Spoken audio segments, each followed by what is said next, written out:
Okay, section 2, down at the bottom. These are the questions that will determine whether or not your student is dependent or independent.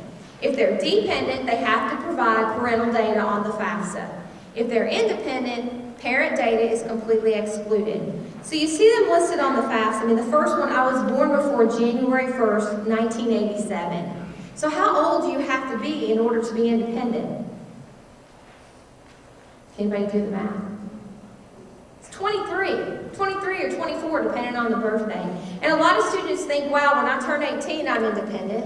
When I move out, I'm independent. When I'm 21, I'm independent. When I have a great job. Congress says, no, parents, they are yours until they're 23/24, depending on the birthday. So keep that in mind. A student that's married is considered independent.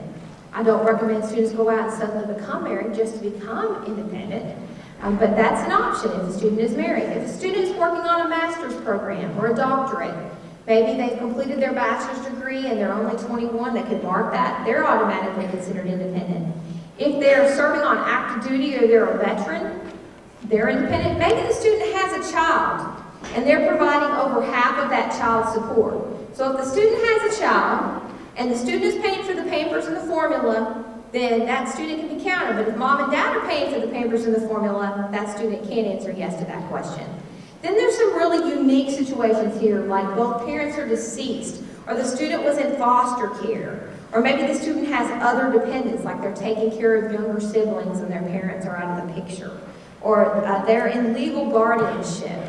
If you can answer yes to one of these questions, then the student is independent, and nothing is asked about the parents. It's important to note that, parents on this FAFSA form are never grandparents or aunts or uncles, and we'll talk about who's the parent on the next slide. I'm going to go over the parent information today, assuming that most of you will have to provide your parents' data. But if any of you answered yes to at least one of these questions, you're going to skip the parent section. That's going to be completely skipped on the FAFSA, and we will catch you back up when we get to the student section. So let's jump into the parent section. One of the trickiest things about the FAFSA on the parent section is who is the parent. If you were a student and you have your birth mother and your birth father and they're still married and there are no issues, then that's pretty easy.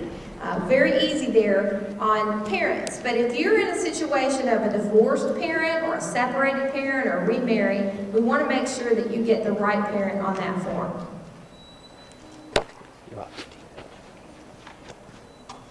What you need to do is, if your parents are not together, you need to take a look and see which parent did you live with the most in the past 12 months.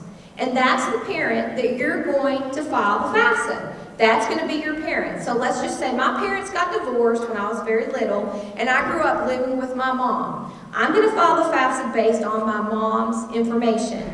Pretty easy. It gets tricky in that my mom remarried. So my parents' marital status becomes remarried. And I have to provide my stepdad's information on this form. A lot of people say, well, my stepdad doesn't give me any money. He doesn't like me. He has a court order. Congress says it doesn't matter. If the student's living with the parent and the step-parent, both of those parents have to be on the form. But if the student's living with the parent and they're divorced or single or whatever the case may be, then it's only one parent. And you'll put that parent's marital status on the FAFSA, and then you'll have to provide that parent's social security number, name, and date of birth. And you want to make sure that is correct. If by chance you have a situation where two parents have joint custody, then you're going to file a FAFSA based on the parent that provided the most financial support in the last 12 months.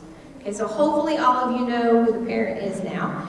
That's a big thing. And then also notice up here it mentions dislocated worker. There's a question on the FAFSA that wants to know, is anybody a dislocated worker? And that's somebody who is receiving unemployment benefits due to being laid off or losing a job, or maybe they've been laid off or received a layoff notice, was self-employed but is now unemployed, or a displaced homemaker. That's a person who previously provided unpaid services to the family, like a stay-at-home mom or dad, who's no longer supported by the husband or wife and is unemployed, and is having trouble finding or upgrading employment.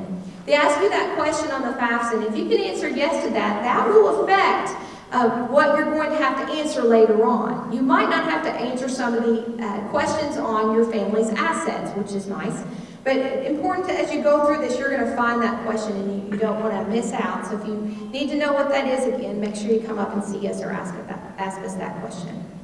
Now we get into the financial information of a parent.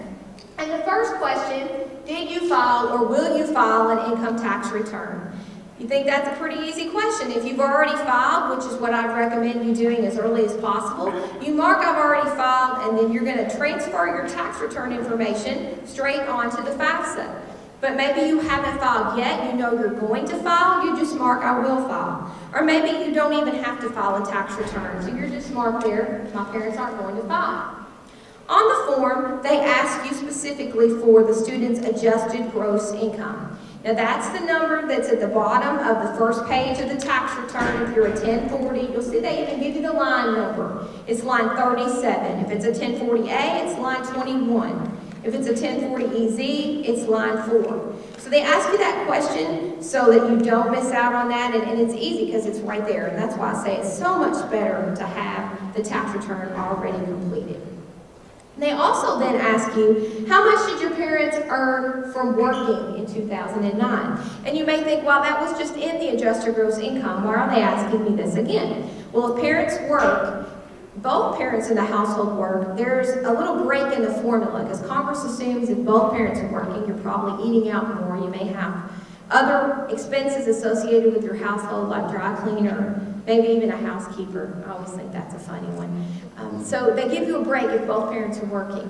And also if both parents work, or one parent works for that matter, they know that if you work, you have to pay Social Security taxes. So that's built into the formula as well, that you get a little break because if you work, you have to pay Social Security. So what you do here is you just take out your W-2s, you look on your tax return. Line 7 is typically income from work. 12 is income from a business. 18 is income from a farm. So you take that and you figure it out and you look and see how much did you earn from working, and that's a pretty easy question. All right, the next section asks about, did anybody in your family receive any of these benefits? SSI, food stamps, free or reduced lunches, TANF, or WIC? And if you can answer yes to one of these, then this may possibly allow you to skip the assets section as well. This will not hurt you in the formula. You just want to make sure that you answer that question one way or the other.